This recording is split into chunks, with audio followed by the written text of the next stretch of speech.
Assalamualaikum dan selamat datang ke dalam YouTube channel ni. Kepada korang yang baru masuk ke channel ni, selamat datang aku ucapkan.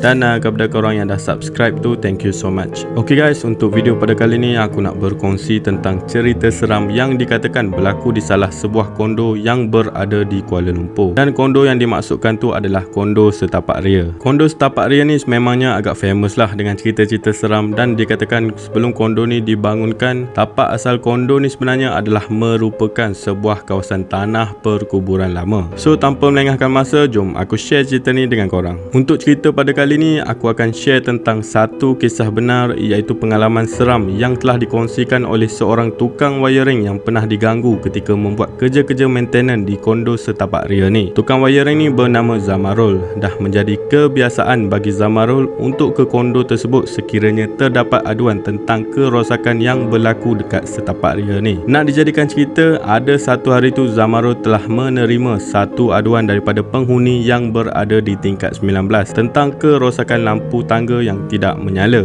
Bila dah dapat aduan macam tu, tanpa melengahkan masa, Zamarul bersama dua orang lagi rakan sekerjanya telah pergi ke kondo tersebut dengan kadar segera. Setibanya diorang dekat pintu gerbang kondo setapak ria tu, masing-masing dah mula rasa tak sedap hati sebenarnya. Diorang mendakwa seolah-olah diorang sedang diperhatikan oleh sesuatu dari jarak yang jauh. Padahal waktu tu baru je pukul 4 petang. So nak tak nak, diorang pun cuba abaikan perasaan tu dan cuba buat-buat macam tak ada apa-apa berlaku. Kemudian Zamarul ni pun masuklah ikut depan post guard yang jaga kondo tu dan bagi tahu nak baiki lampu rosak di tingkat 19. Masa bagi tahu dekat post guard tu sempat lagi berpesan supaya berhati-hati. Masa tu Zamarul dan kawan-kawan dia ni tak fikir bukan-bukan pun, sebab dianggap mungkin guard tu sekadar berpesan supaya jaga keselamatan semasa buat kerja tu nanti. Lepas je parking van dekat basement di kondo tersebut, diorang pun turun van sambil membawa barang-barang peralatan kerja diorang dan terus menuju ke lift. Semasa dalam lift, Zamarul ni pun tekanlah button nombor 19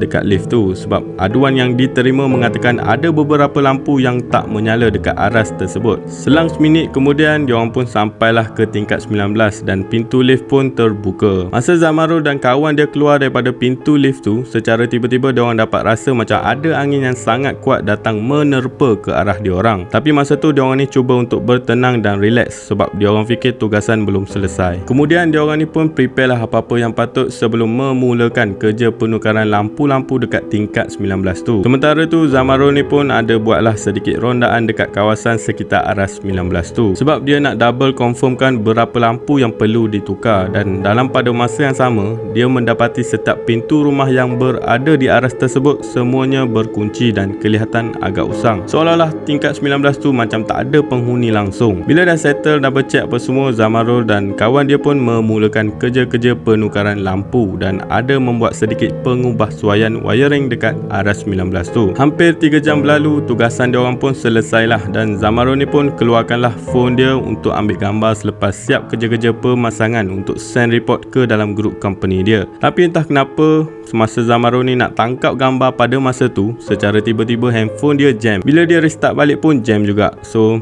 terpaksalah dia pinjam sekejap phone dari rakan sekerja dia tadi. Dan bila start nak ambil gambar, phone kawan dia juga berlaku perkara yang sama. Tiba-tiba hang tanpa sebab, sedangkan bateri dah penuh dan tak ada masalah pun sebelum tu. So tak dapatlah Zamarul ni nak send report dekat grup company dia untuk bagi tahu bahawasanya kerja-kerja pemasangan telah selesai. Dan bila dah jadi macam tu, diorang pun abaikan je lah tentang isu tersebut sebab waktu tu pun dah hampir maghrib. So diorang pun terus kemas-kemas barang untuk balik. Masa diorang tengah duk kemas barang tu, si Zamarul ni ada terdengar bunyi suara budak yang tengah menangis. Dan masa tu dia tak fikir apa-apa pun sebab dia anggap maybe suara tu datang dari arah rumah yang berhampiran dekat situ. So dia orang pun teruskan kemas-kemas apa yang patut sebelum turun ke bawah. Masa dah siap kemas semua tu, secara tiba-tiba lampu-lampu yang berada di tingkat 19 tu semuanya berkelip-kelip seolah-olah ada orang yang tengah main switch. Masa tu Zamarul dan kawan-kawan dia ni semua dah rasa tak sedap hati sebab sepanjang dia buat kerja pemasangan tadi tu, tak ada siapa pun yang lalu dekat aras 19 tu. So siapa yang main switch lampu sebenarnya? Bila dah jadi macam tu, diorang ni pun cepat-cepatlah tekan button lift untuk turun ke bawah. Tapi malangnya, masa tu pintu lift agak lambat untuk terbuka. So disebabkan takut, diorang pun decide untuk turun ke bawah dengan menggunakan tangga biasa. Dan semasa diorang turun tangga tu, diorang ada berselisih dengan seorang makcik tua yang agak sedikit pelik perwatakannya. Masa tu Zamarul dan kawan-kawan dia memang tak berani nak tegur makcik makcik tu sebab dia tengok macam pendiam dan tak banyak cakap. Lepas tu pula makcik tu berjalan dalam keadaan muka tengok ke bawah sambil tersenyum. So bila takut punya pasal, diorang ni hampir tergolek dekat tangga tu sebab masing-masing berlari semasa turun tangga. Hampir 15 minit juga diorang barulah sampai ke bawah, dan masa sampai je dekat basement tempat van diorang parking tu, kebetulan ada seorang guard ni tengah duk buat rondaan dekat kawasan sekitar situ. Telah ternampak Zamaro dan kawan-kawan dia ni seolah-olah macam lari daripada sesuatu,